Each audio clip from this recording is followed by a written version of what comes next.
Hello viewers, all cooking flavour চ্যানেলে আপনাদের সবাইকে স্বাগত জানাই।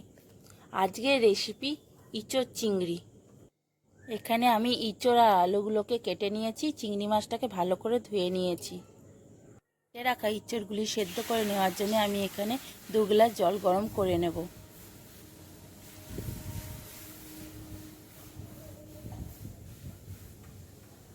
জলটা গরম হয়ে এলে তার মধ্যে ইঁচড়গুলো ঢেলে দেবো। ইঁচড়টা ততক্ষণ সেদ্ধ করতে হবে যতক্ষণ না ভালো করে ইঁচড়টা সেদ্ধ হয়ে যায়। আর এইখানে বলে দিই, ইঁচড়টা সেদ্ধর সময় অবশ্যই গ্যাসের ফ্লেমটা লো টু মিডিয়াম রাখতে হবে।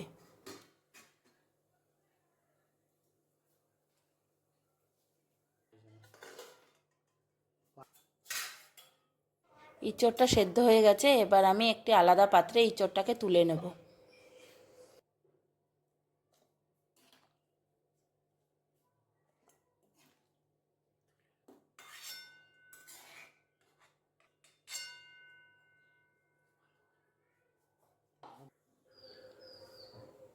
এবার একটা কড়াইতে তেল নিয়ে নেব। তেলটা ভালো করে গরম হয়ে এলে তার মধ্যে চিংড়ি মাছগুলো ভেজে নেব।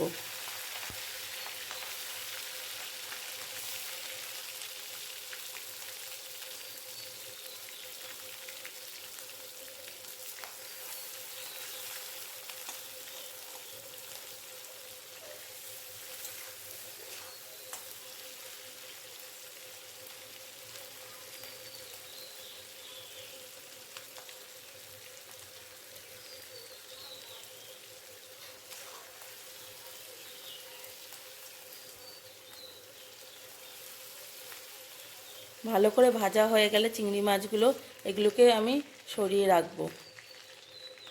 এবার ওই একই তেলের মধ্যে দিয়ে দেব একটা গোটা শুকনো লঙ্কা, একটা গোটা তেজপাতা,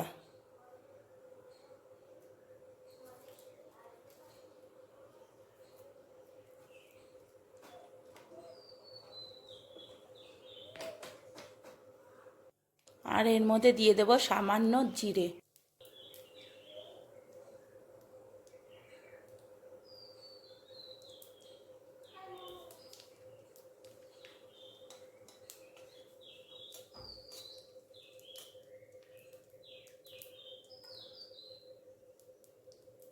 এগুলোই ভালো করে ভাজা হয়ে গেলে এর মধ্যে দিয়ে দেব কুচনো পেঁয়াজ।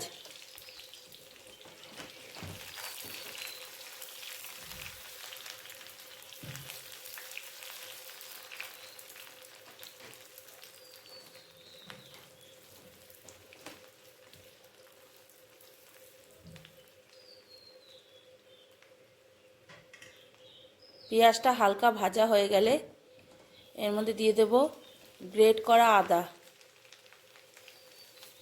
হাফ চামচ নুন, হাফ চামচ লঙ্কার গুঁড়ি, হাফ চামচ ধনের গুঁড়ো, হাফ চামচ হলুদ, হাফ চামচ জিরের গুঁড়ো। এবার মশলাটাকে ভালো করে কষিয়ে নেব।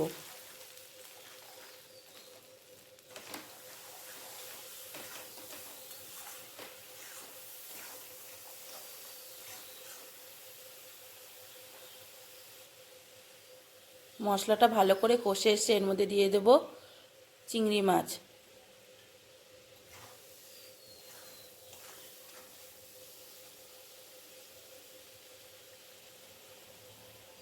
আগে থেকে সেদ্ধ করে রাখা ইঁচড়, আর দিয়ে দেব আগে থেকে টুকরো করে কেটে রাখা আলুগুলো।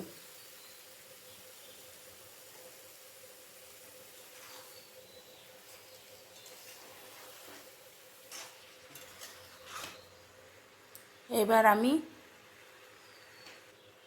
ভালো করে কষিয়ে নেব।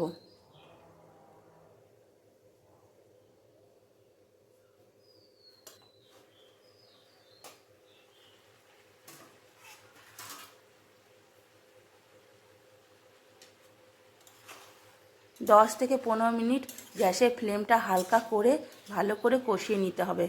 মাঝখানে মাঝখানে একবার একবার করে আমি ঢাকাও দিয়ে নিয়েছিলাম। ভালো করে ইঁচড়টা কষে এসে এবার দিয়ে দেব পরিমাণ মতো জল।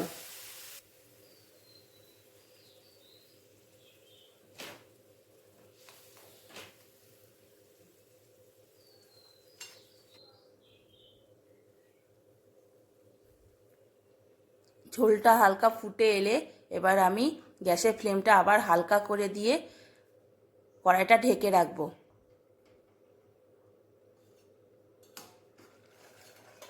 ইঁচড় আলুটা ভালো করে সেদ্ধ হয়ে গেছে। এখন দিয়ে দেব হাফ চামচ গরম মশলা,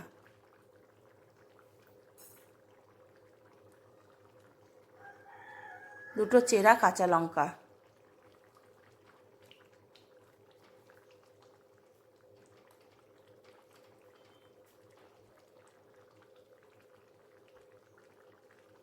এবার 5 মিনিটের জন্য আমি গ্যাসটা আবার হালকা করে দিয়ে একটু ঢাকা দিয়ে দেবো, যাতে গন্ধটা খুব ভালো আসে।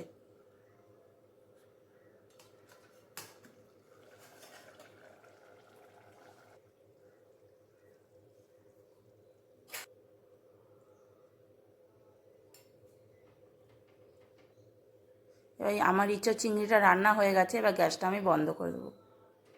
এবার একটা সার্ভিং বলে আমি সার্ভ করে নেব।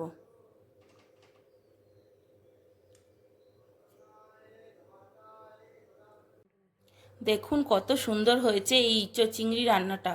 আপনারাও বাড়িতে বানান আর কমেন্টে অবশ্যই জানান কেমন হয়েছে। আমার এই ভিডিওটি যদি আপনাদের ভালো লেগে থাকে তাহলে অবশ্যই একটা লাইক, সাবস্ক্রাইব অ্যান্ড কমেন্ট করবেন আর পাশে থাকা বেল নোটিফিকেশানটা অন করে রাখবেন, যাতে আমার নিত্য নতুন ভিডিওগুলি আপনাদের কাছে সবার প্রথমেই পৌঁছে যায়।